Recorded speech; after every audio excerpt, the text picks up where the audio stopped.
Pagi semua, saya Husni. Pada kesempatan kali ini saya mencoba menjelaskan mengenai analisa deskriptif pertumbuhan COVID-19 di Indonesia. COVID-19 ini adalah penyakit menular yang disebabkan oleh jenis coronavirus yang pertama kali ditemukan di Wuhan, Cina bulan Desember 2019. Penyebaran penyakit COVID-19 ini sangat cepat dan telah menginfeksi lebih dari 1,27 juta orang di dunia dan 2.500 orang di Indonesia. Untuk itu, diperlukan analisis deskriptif untuk memahami kondisi penyebaran di Indonesia, seberapa cepat penyebarannya, dan seberapa efektif upaya yang dilakukan untuk membatasi penyebaran. Problem yang ingin dijawab adalah mengenai mengapa kasus corona di Indonesia masih terbilang lebih sedikit dibanding negara lain di dunia. Kemudian, apa yang menyebabkan rasio kematian di Indonesia tertinggi di dunia, dan apakah kebijakan-kebijakan yang dikeluarkan pemerintah efektif dalam mengendalikan penyebaran. Ada 3 dataset yang saya ambil. Yang pertama dataset perkembangan COVID-19 di Indonesia, kemudian dataset perkembangan COVID-19 di dunia, dan dataset jumlah pengujian atau COVID testing di dunia. Dari dataset tadi saya coba melakukan eksplorasi dan hasilnya adalah grafik jumlah penderita di dunia berdasarkan waktu. Di sini terlihat Indonesia jauh berada di bawah negara-negara lain di dunia.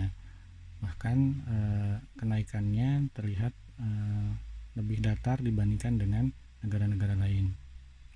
Kemudian saya juga coba melihat rasio tingkat kematian penderita COVID terbesar di dunia, dan ternyata Indonesia masuk dalam 3 besar dengan confirmed death ratio sekitar 9%. Dari grafik tersebut timbul 2 pertanyaan. Yang pertama, mengapa pertumbuhan kasus corona di Indonesia masih terbilang kecil dibanding negara lain? Dan yang kedua, mengapa rasio tingkat kematian penderita COVID di Indonesia sangat tinggi? Untuk menjawab pertanyaan pertama, ada beberapa teori. Salah satu teorinya adalah iklim tropis dapat menghambat virus corona. Benarkah demikian? Mari kita lihat grafik berikut.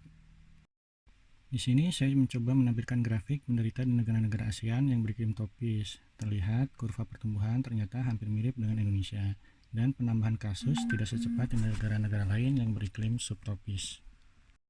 Kemudian saya mencoba mengeksplorasi teori yang lain, yaitu faktor pengujian COVID.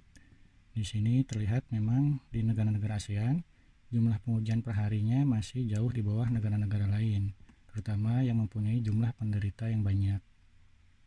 Kemudian saya coba eksplor di negara ASEAN saja, dan ternyata Indonesia masih jauh di bawah Vietnam dan Malaysia dalam hal pengujian ini.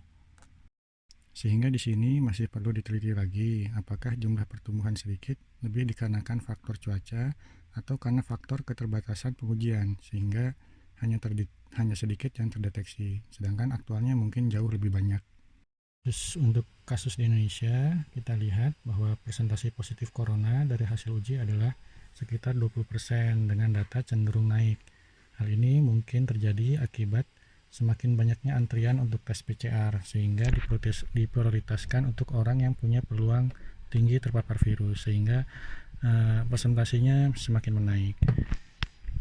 Penambahan kasus positif yang tidak pernah melebihi dari 200 orang per hari, dan kapasitas pengujian yang sedikit, sehingga dapat disimpulkan bahwa penambahan kasus positif ini lebih dikarenakan kapasitas pengujian yang terbatas, sedangkan data aktualnya mungkin jauh lebih besar daripada data yang tercatat.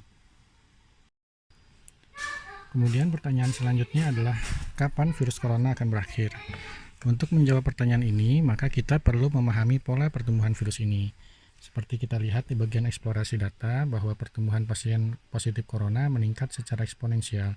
Dan ketika kita berada dalam periode eksponensial ini, maka kita akan sulit memprediksi seberapa jauh titik belok dalam kurva, sehingga kemungkinan akan lebih mudah jika kita menghitung jumlah korban dengan mengasumsikan kapan titik beloknya daripada memprediksi kapan virus ini akan berakhir.